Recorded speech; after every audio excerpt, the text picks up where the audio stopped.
On the eve of his hanging, when the town had finally gone quiet and the lamps burned low as if ashamed to shine on what would come with morning, Jonah Mercer sat alone in the narrow room beneath the gallows and listened to the wind comb its fingers through the rope above him, a soft, patient sound like a prayer that had forgotten its words, and in that hush he felt the weight of his name more than the weight of his chains, because names could live longer than bodies, and his had already been stretched thin and red by rumor, by fear, by the neat lies people told themselves to sleep at night, and so, with no priest left to hear him and no judge willing to look him in the eye, Jonah began to speak, not aloud at first but inwardly, as if the walls themselves had ears and deserved the truth at last, confessing not to his crimes, which the town knew by heart, but to the quiet center of them, the reason that had never fit inside the stories told in saloons, for he had not always been an outlaw and he had not always carried a gun with such steady calm, and there was a time, long before the dust and the blood and the long rides under indifferent stars, when he had been a man who believed in stopping rather than running, in building something small and careful instead of taking what was loud and fast, a man who had learned to listen before he learned to shoot, and as the wind rose and fell like a breathing thing, Jonah remembered the first lie that shaped him, the one no court had ever asked about, the one he had never spoken until now, about a night in Clearwater Gulch when a fire broke loose not by accident but by fear, when men panicked and blamed the nearest shadow, and a boy named Jonah, barely grown, took a name that was not his own to protect someone who had never asked to be saved, a woman whose face the town would never remember because they had never truly seen her, a woman called Eliza Rowan, whose kindness had been quiet and whose courage had been mistaken for weakness, and it was for her that Jonah had learned how easy it was for a story to harden into a sentence, how quickly a crowd could decide what a man was without asking who he had been, and so when the sheriff's voice echoed back then, sharp and certain, Jonah had stepped forward into a fate that did not yet know his name, believing, foolishly perhaps, that truth would untangle itself in time, that if he endured long enough the world would correct its own mistakes, but the world, he learned, preferred simple endings, and so his name became useful to people who needed a villain, and each job he took after that first false step felt less like a choice and more like gravity, a pulling toward the shape he had been given, until the man he was and the man they said he was blurred together like ink in rain, and even now, with the rope waiting and the night pressing close, Jonah could feel that old tension between what he had done and why he had done it, between the violence people remembered and the restraint they never noticed, because for every shot fired there had been 10 he had refused to take, for every door he had broken there had been another he had guarded, unseen, because legends did not trade in restraint, they traded in heat and speed and endings that fit neatly into song, and Jonah's voice, low and steady in the darkness, finally left the safety of his chest and brushed the air, telling the empty room that he had never killed for gold and never ridden for thrill, that each choice had been a narrowing, not an expansion, until the path ahead had felt like a line drawn too dark to erase, and as he spoke he could almost hear Eliza's voice again, calm as water over stone, reminding him that truth did not rush and did not shout, that it waited for those willing to sit with it long enough, and so he sat, letting the night stretch, confessing that the last robbery they would hang him for had been meant to stop a land sale built on fraud, that the money he had taken never reached his hands, that it had been scattered back to families whose names would never make a headline, and yet he did not beg the walls to remember this, because Jonah understood now that justice and truth were not the same animal, and that towns, like people, often chose the one that let them sleep easier, and as the hours thinned and the wind softened, he admitted the deepest thing of all, the thing that made his chest tighten even more than the thought of morning light, that part of him had grown tired of correcting the story, tired of being the lone voice arguing with a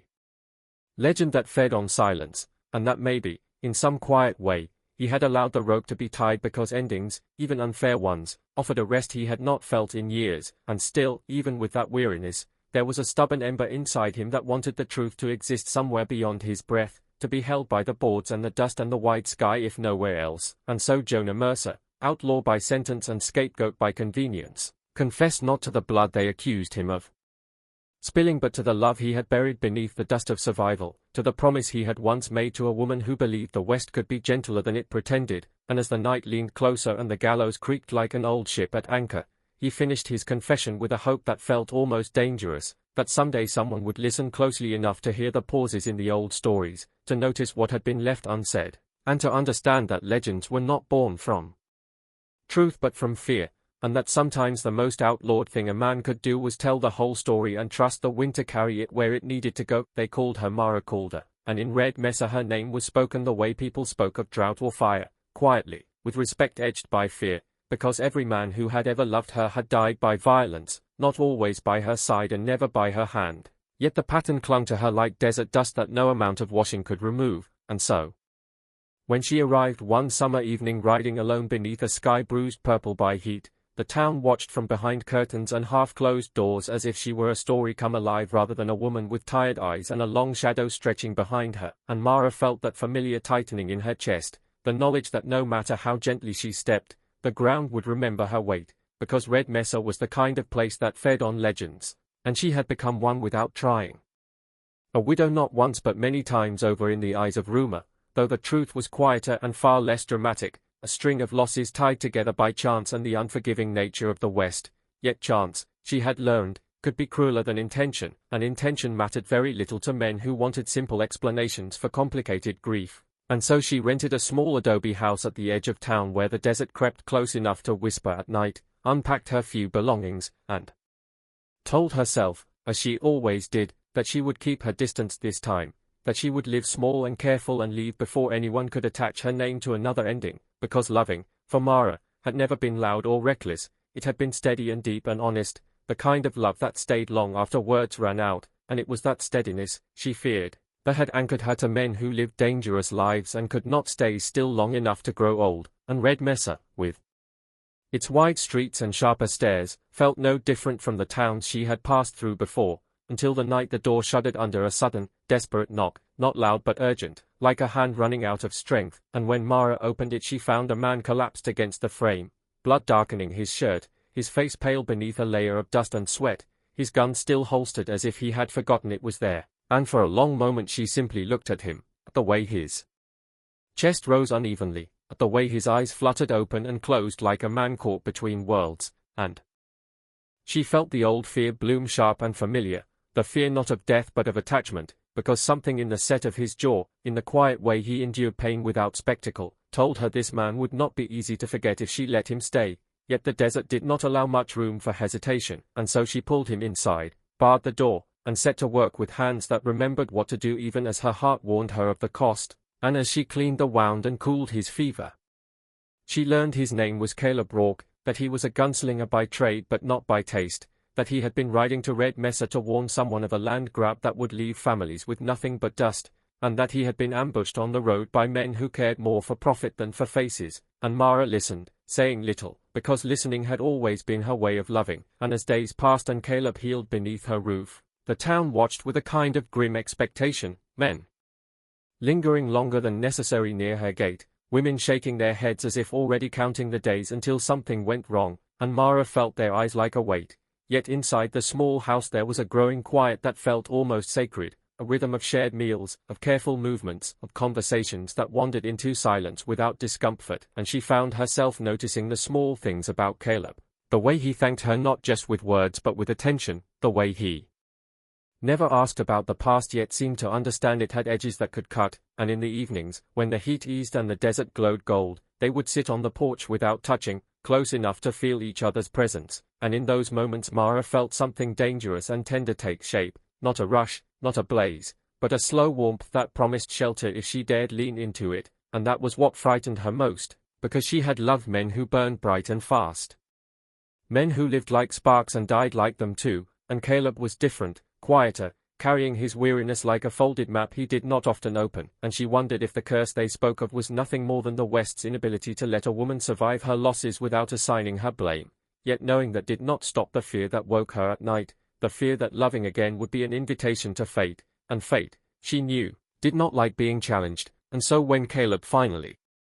stood strong enough to ride, when the wound had closed and the fever was gone, Mara told him he should leave before the town decided his presence confirmed their worst expectations, and Caleb listened, truly listened, then said softly that he had already been living with danger long before he crossed her threshold, that fear did not get to decide his choices, and those words, gentle as they were, struck something loose in her chest, because no one had ever spoken to her as if loving her were an act of courage rather than folly, and yet the West had a way of proving the fearful right, and the tension in Red Mesa grew sharper as Caleb began quietly helping families challenge the land claims, as names were spoken that powerful men preferred buried, and Mara felt the old pattern tightening like a noose, the way love and loss seemed to circle her life, and she tried to pull back, to shield Caleb with distance. But distance only made the moments they did share ache more deeply, until one night, beneath a sky thick with stars, Caleb took her hand, not to claim her, not to promise safety, but simply to be present, and Mara felt her resolve falter, because love, she realized, was not the opposite of fear but something that learned to breathe beside it, and when violence finally came, swift and sudden as it always did in stories like these, it did not come to her door but met Caleb in the street as he stood his ground without drawing first, and though he survived, though the town woke shaken rather than mourning, the message was clear, and Red Mesa exhaled in relief that the widow's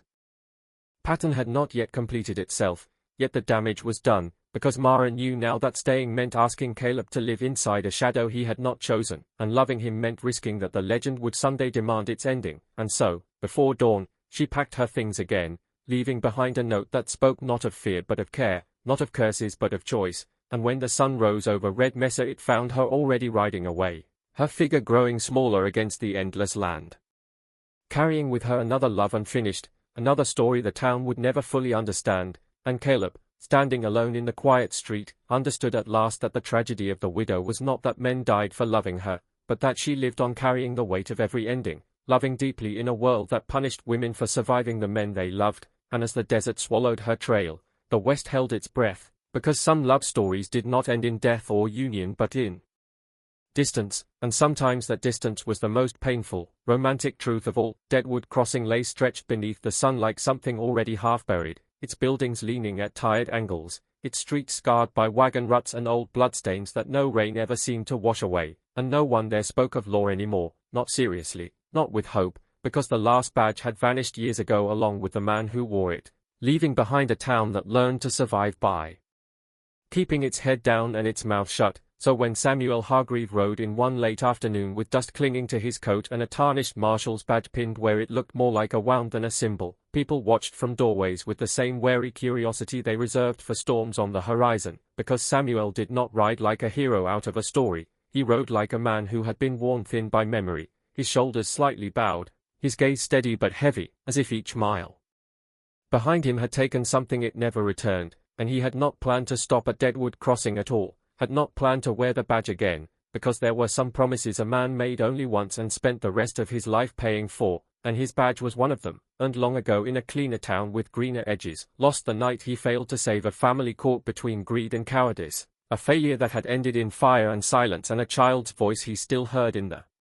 quiet hours before dawn, and after that Samuel had drifted, working small jobs, staying nowhere long enough for anyone to ask his past, carrying the badge wrapped in cloth like a thing too sharp to touch, until the road itself seemed to turn him toward Deadwood Crossing, because fate in the West had a habit of guiding broken men to places that needed them whether they wanted it or not, and Deadwood Crossing needed someone desperate enough to stand where everyone else had learned to bend.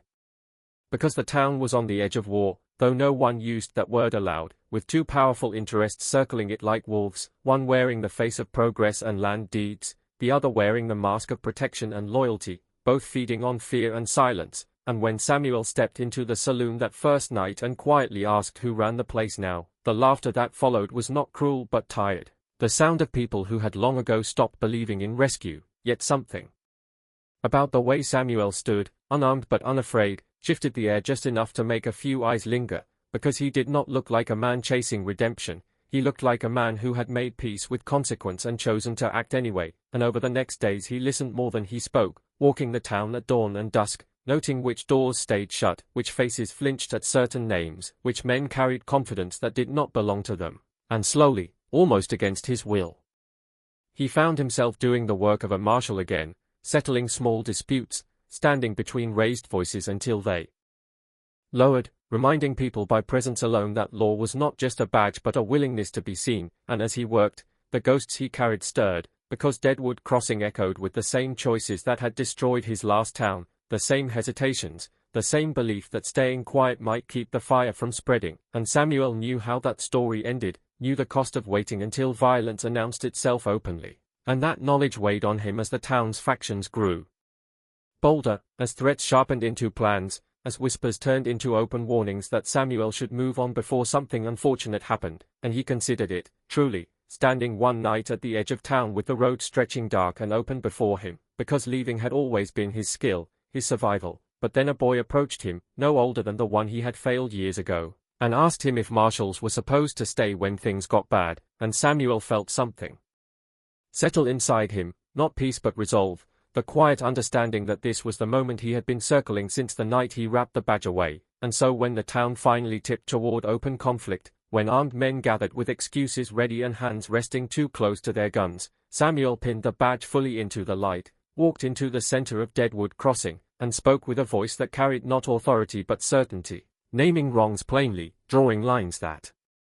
had been avoided too long, and the confrontation that followed was not clean or simple, because heroism in the West rarely was, but Samuel stood, took the blows meant for others, disarmed rather than destroyed where he could, and when shots were fired he answered not with fury but with precision born of regret, and by the time the dust settled the town still stood, damaged but breathing, and Samuel stood with it, blooded but alive, the ghosts quieter now not because they were gone but because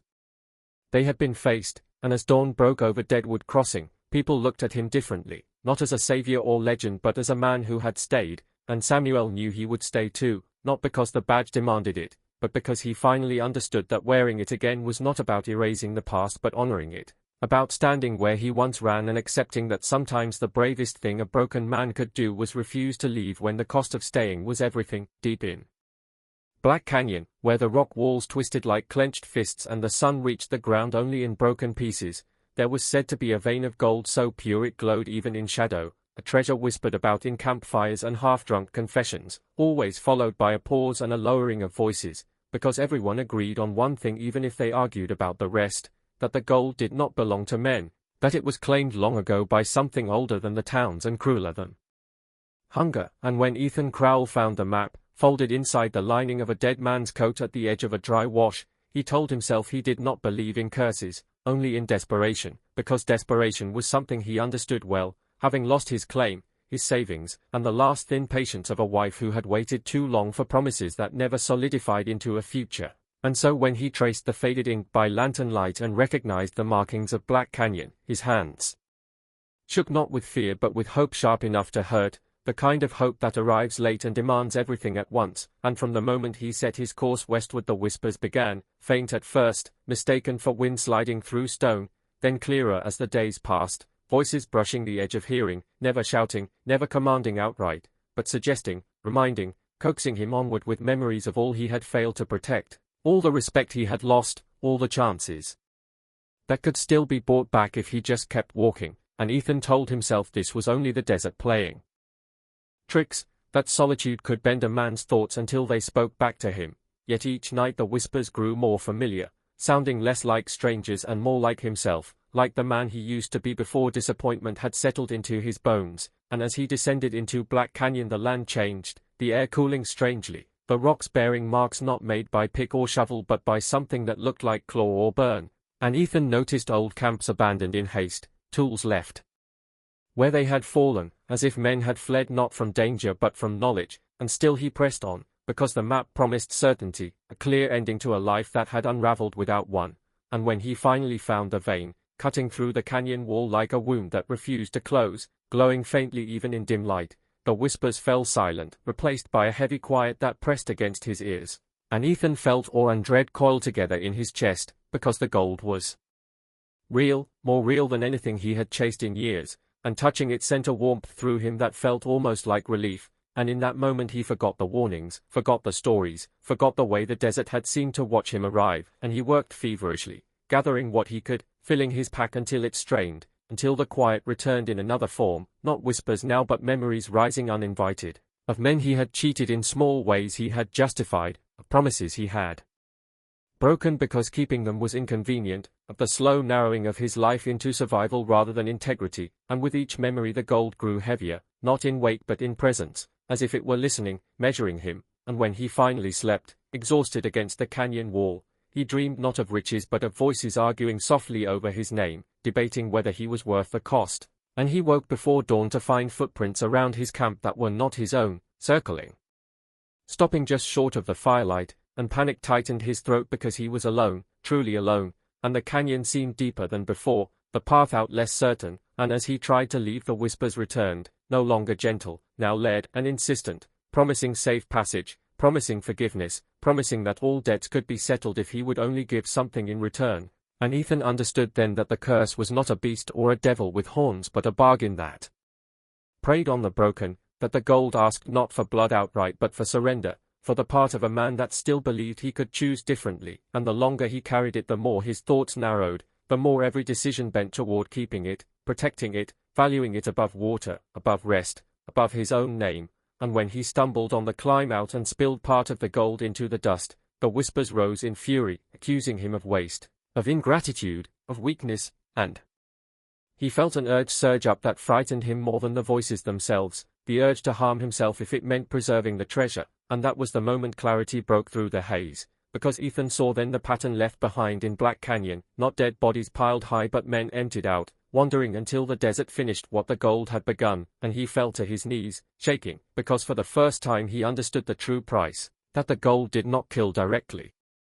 It hollowed men until there was nothing left worth saving, and with a cry torn from somewhere deeper than fear, Ethan opened his pack and scattered the gold back into the canyon, watching it disappear into shadow, and the whispers screamed, not in rage but in loss, fading as the last glimmer vanished, leaving behind a silence so complete it felt like forgiveness. And when Ethan finally climbed out of Black Canyon, empty-handed and weak but alive, the sun felt different on his skin, harsher yet honest, and he did not return to the towns to tell his story loudly or warn men who would not listen, because he understood now that curses survived on curiosity and pride, and instead he walked east, toward a future that would be smaller and harder but his own, carrying with him the knowledge that some riches were traps dressed as answers, and that the devil's gold was not buried in the canyon but in the human heart's willingness to trade itself away. And long after Ethan Crowell vanished from the desert roads, the gold remained, waiting, quiet and patient, because Black Canyon did not chase men, it waited for them to arrive already hungry enough to listen.